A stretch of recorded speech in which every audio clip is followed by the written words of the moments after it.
CTF চ্যালেঞ্জগুলো live করার জন্য মূলত দুটি জিনিস প্রয়োজন। একটি হচ্ছে ডোমেইন নেম, যেটা ব্যবহার করে যে কেউ ইন্টারনেটে চ্যালেঞ্জগুলো খুঁজে পেতে পারবে। আরেকটি জিনিস হচ্ছে হোস্টিং।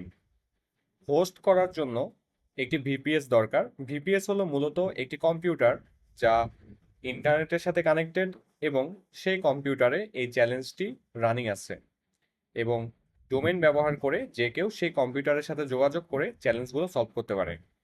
মূলত ডোমেইন প্রয়োজন এবং হোস্টিং প্রয়োজন। আমরা যে ডোমেইনটি ব্যবহার করেছি, এই ডোমেইনটি পারচেস করা হয়েছে ক্লাউডফ্লেয়ার থেকে। ক্লাউডফ্লেয়ারে এই ডোমেইনটি কানেক্ট করার পরে প্রত্যেকটি চ্যালেঞ্জের জন্য ডিএনএস রেকর্ড অ্যাড করা হয়েছে এবং সেগুলো ক্লাউডফ্লেয়ারের এসএসএল দিয়ে প্রক্সি করা হয়েছে। ডোমেইনটি পারচেস করার জন্য মোট খরচ বা ম্যানেজ করার জন্য মোট খরচ প্রতি বছরে 10 থেকে 12 US ডলার। এরপর হোস্টিংয়ের জন্য আমি ব্যবহার করেছি হেডসনার.কম। হেডসনার একটি জার্মান কোম্পানি এবং এরা খুবই রিলায়েবল এবং কম খরচে খুবই চমৎকার এবং পাওয়ারফুল ভিপিএস প্রোভাইড করে থাকে। হেডসনার থেকে সার্ভার বানাতে হলে তাদের একটি অ্যাকাউন্ট খুলতে হয়। তাদের প্ল্যাটফর্মে অ্যাকাউন্ট খুলে আপনি কী রকমের সার্ভার চান, আপনার কতগুলো রিসোর্স প্রয়োজন, অর্থাৎ ভিসিপিইউ কতগুলো প্রয়োজন, র্যাম কতখানি প্রয়োজন, সেখানে স্টোরেজ কতখানি থাকতে হবে, আপনি চুজ করবেন। এরপর হেসনার সাধারণত জার্মান লোকেশন, ইউএস লোকেশন, ফিনল্যান্ডে একটা এবং সিঙ্গাপুরে একটা ডেটা সেন্টার প্রোভাইড করে থাকে। কিন্তু বাংলাদেশ থেকে ডেটা সেন্টারগুলো দূরে হলেও জার্মান ডেটা সেন্টারগুলো অনেক ফাস্ট এবং লেটেন্সিও তুলনামূলক কম থাকে। এখান থেকে যে কোনো অপারেটিং সিস্টেমের যে কোনো ভার্সন চুজ করা যাবে এবং তারা একটি পাবলিক IPv4 এবং পাবলিক IPv6 অ্যাড্রেস দিয়ে থাকে। পাবলিক IPv4 অ্যাড্রেসের জন্য একটি এক্সট্রা কস্ট তারা চার্জ করবে।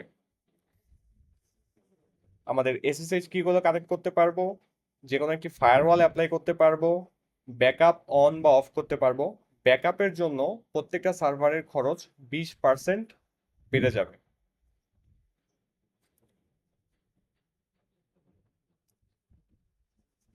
হেসনার থেকে সার্ভার কেনার সুবিধা কি? উদাহরণ হিসেবে বলতে পারি, বাংলাদেশের কোনো প্রোভাইডার থেকে আপনি যখন সার্ভার কিনবেন, তখন একই রিসোর্সের জন্য আপনাকে অনেক বেশি টাকা পেমেন্ট করতে হবে। যেমন দেখা যাচ্ছে 4 ভিসিপিইউ 8 GB র্যামের এই সার্ভারটার মান্থলি খরচ হচ্ছে 3600 টাকা। কিন্তু হেডসনার থেকে যদি 4 ভিসিপিইউ 8 GB র্যামের সার্ভার নেই, এটার খরচ মান্থলি 2000 টাকার মতো হয়ে যাবে। আরেকটি জরুরি বিষয় হচ্ছে, বাংলাদেশি কোনো প্রোভাইডার থেকে সার্ভার কিনলে আপনাকে এককালীন পেমেন্ট করতে হবে, অ্যাডভান্স দিতে হবে। অর্থাৎ আজকে যদি এই সার্ভারটা কেনেন 1 মাসের জন্য, তাহলে আপনাকে আজকেই 3600 টাকা পেমেন্ট করতে হবে। এবং আপনি যদি 1 সপ্তাহ বা 10 দিন ব্যবহার করার পরে এই সার্ভারটা আপনার আর প্রয়োজন না থাকে, আপনি কোনো টাকা রিটার্ন পাবেন না, পুরো খরচটাই আপনাকে বেয়ার করতে হবে।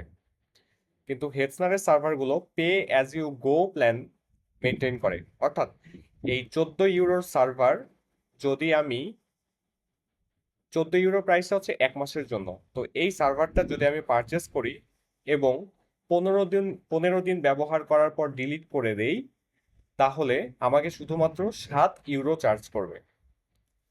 এদের পেমেন্টটা হয় আওয়ার হিসেবে, যেমন প্রত্যেক ঘন্টায় এই সার্ভারের কস্ট হচ্ছে 0.022 ইউরো। এখন আমি যদি 10 ঘন্টা এই সার্ভারটা চালু রাখি, তাহলে আমাকে শুধুমাত্র 0.022 এই ইউরো পেমেন্ট করতে হবে।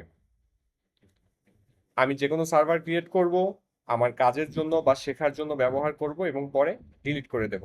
এতে আমাকে শুধুমাত্র যেটুকু সময় আমি ব্যবহার করেছি সেইটুকু সময়ের জন্যই পেমেন্ট করতে হবে। এরপরে ডোমেইন এবং হোস্টিং বা ভিপিএস, এই দুটাকে একসাথে ম্যানেজ করার জন্য আমি ব্যবহার করছি এক্সক্লাউড। এক্সক্লাউড চমৎকার একটি প্ল্যাটফর্ম যা খুব অল্প খরচে অনেক ফ্লেক্সিবিলিটি দিয়ে থাকে। এখানে আমাদের ডোমেইনগুলো কানেক্ট করা আছে এবং সেই ভিপিএসটি কানেক্ট করা আছে।